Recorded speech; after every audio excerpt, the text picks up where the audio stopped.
Sir जो हमने last revision में पढ़ा था ना वो अभी याद ही नहीं आ रहा। और जब हम ऑडिट के बाद कोई और सब्जेक्ट उठा रहे हैं तो ऐसा लग रहा है यार कहीं हम ऑडिट भूल तो नहीं गए, और अगली बार जब रिवीजन में ऑडिट उठाएंगे तो याद आएगा नहीं आएगा। तो कैसे डील करें सर? देखो भाई, तुम पहली बार ऑडिट नहीं पढ़ रहे हो, ठीक है? तुमसे पहले बहुत बच्चे पढ़ चुके हैं, पास हो चुके हैं, रैंक वैंक लेके आ गए, एग्जामिशन लेके आ गए और आगे बढ़ चुके हैं। ये जो सामने बंदा बैठा है, हाँ सर, मेरी भी 2 बार एग्जामिशन आई और दोनों बार रैंक भी आई फाइनल और इंटर में। तो मैं तुमको बताता हूँ मैं क्या करता था, और जितने भी बदमाश बच्चे हैं ये क्या करते हैं ताकि ये ऑडिट ना भूलें और कहीं ना कहीं ऑडिट के जो कॉन्सेप्ट्स हैं इनके माइंड में फ्रेश रहे। सर ये करते हैं, ये बताने से पहले मेक श्योर वीडियो को लाइक करो ताकि और भी स्टूडेंट्स तक पहुंच सके। यस सर, ये करते हैं चीटिंग रिवीजन। चीटिंग रिवीजन का क्या मतलब है? सपोज मैंने ऑडिट को 10-12 दिन देके कंप्लीट किया, ठीक है सर, अगली रिवीजन जब मैं करूंगा तो मैं 5-6 दिन की करूंगा। अब इस सब के बीच में मैं अकाउंट्स भी उठा रहा हूँ, लॉ भी उठा रहा हूँ, कॉस्टिंग भी उठा रहा हूँ, एफएम भी उठा रहा हूँ और भी फलाना फलाना सब्जेक्ट्स उठा रहा हूँ। अब जब भी मैं बाकी सब्जेक्ट्स उठाता हूँ तो इससे क्या होता है, मेरा ऑडिट के साथ टच छूट जाता है, कहीं ना कहीं कॉन्फिडेंस की मात्रा कम हो जाती है, और जब मैं अगली बार ऑडिट उठाता हूँ ना तो सब नया नया लगता है। तो ऐसे टाइम पे क्या करना है? ऐसे टाइम पे कुछ नहीं करना। जैसे ही आपका ऑडिट का एक रिवीजन कंप्लीट होता है, दूसरी रिवीजन से जस्ट पहले ऑडिट की करो cheating revision. Sir cheating revision का क्या मतलब है? सपोज मैं रोज अकाउंट्स पढ़ रहा हूँ, मैंने 5-6 दिन अकाउंट्स के लिए निकाल रखे हैं, मैं कोशिश करूंगा रोज सुबह या शाम को जो मुझे टाइम ठीक लगता है उस टाइम पे 2 घंटे के लिए, अराउंड 2 घंटे अप्रॉक्स 2 से 2.5 घंटे के लिए मैं ऑडिट का कोई भी टॉपिक उठाऊंगा और उसको रिवाइज करूंगा। सपोज मैं सीए इंटरमीडिएट का स्टूडेंट हूं तो मैंने चैप्टर 1 उठाया, रिवाइज किया 2-2.5 घंटे लगा के, उसके बाद मैं अपना बाकी अकाउंट्स वापस पढ़ने बैठ गया। या मैं सीए फाइनल का हूं तो मैंने क्या किया, प्रोफेशनल एथिक्स का फर्स्ट शेड्यूल उठा लिया, रिवाइज किया और आगे बढ़ गया। तो इस तरीके से आपने करना है। इससे क्या होगा कि जब आप अगली बार ऑडिट उठाओगे तो आपको चीजें नई नई नहीं लगेंगी, आपको चीजें ऐसा नहीं लगेगा आपने कभी पढ़ी नहीं, आपको चीजों पे एक अच्छा कंफर्ट आ जाएगा। और इस चीज को इंश्योर करने के लिए आप डेली ऑडिट का कुछ कुछ टॉपिक उठा रहे हो, रिवाइज कर रहे हो, मैं आपको एक मोटिवेशन भी दूंगा। सर क्या?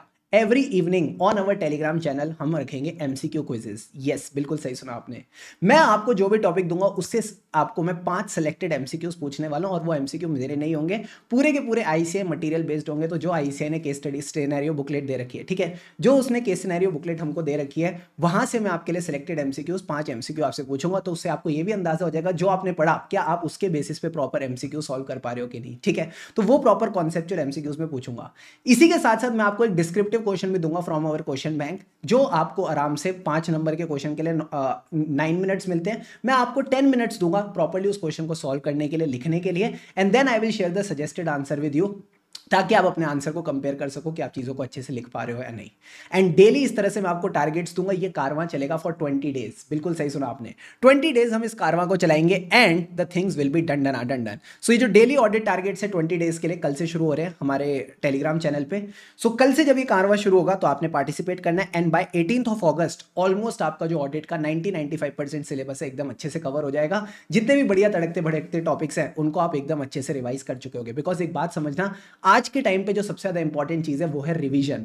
जितना अच्छे से आपने चीजों को रिवाइज कर रखा होगा, जितना प्रॉपर्ली आपने चीजों को कर रखा होगा, उतना बेहतरीन आप अपना परफॉर्म कर पाओगे इन द एग्जाम्स। अब सर ये जो टेलीग्राम चैनल है इसके लिंक आपको डिस्क्रिप्शन में मिल जाएंगे। वैसे मैं नाम भी बता देता हूं, आप सर्च करके भी ज्वाइन कर सकते हो। सीए फाइनल के टेलीग्राम चैनल का नाम है clear CA with Shubham Keswani. CA inter के चैनल का नाम है clear CA inter with Shubham Keswani. तो नाम बड़ा सिंपल है, क्लियर करना अपने को exam. So clear CA with Shubham Keswani for CA final and clear CA inter with Shubham Keswani for CA intermediate, ठीक है। तो ये आपके डेली ऑडिट टारगेट्स कल से शुरू हो रहे हैं। सारे के सारे बच्चे मिलकर पार्टिसिपेट करेंगे, साथ में एग्जाम्स में रॉक करेंगे। और दोस्तों, टेंशन लेके स्ट्रेस लेके लाइफ में कुछ नहीं होता, तो एकदम खुशी से पढ़ेंगे तभी आगे बढ़ेंगे।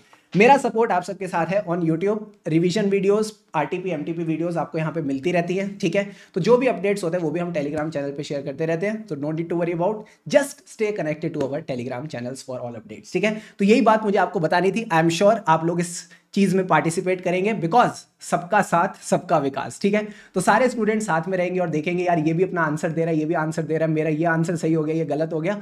तो डज नॉट मैटर क्या होता है, बट हम सीखेंगे जरूर, ठीक है। रोज जब हम पढ़ाई करेंगे तो काफी कुछ सीखेंगे, और सीखेंगे तो डेफिनेटली एग्जाम्स में रॉक भी अच्छे से करेंगे, ठीक है। अभी तक अगर चैनल को सब्सक्राइब नहीं किया तो do subscribe it for more such videos, and yes, let's rock in the coming exams. Keep going, लगे रहो।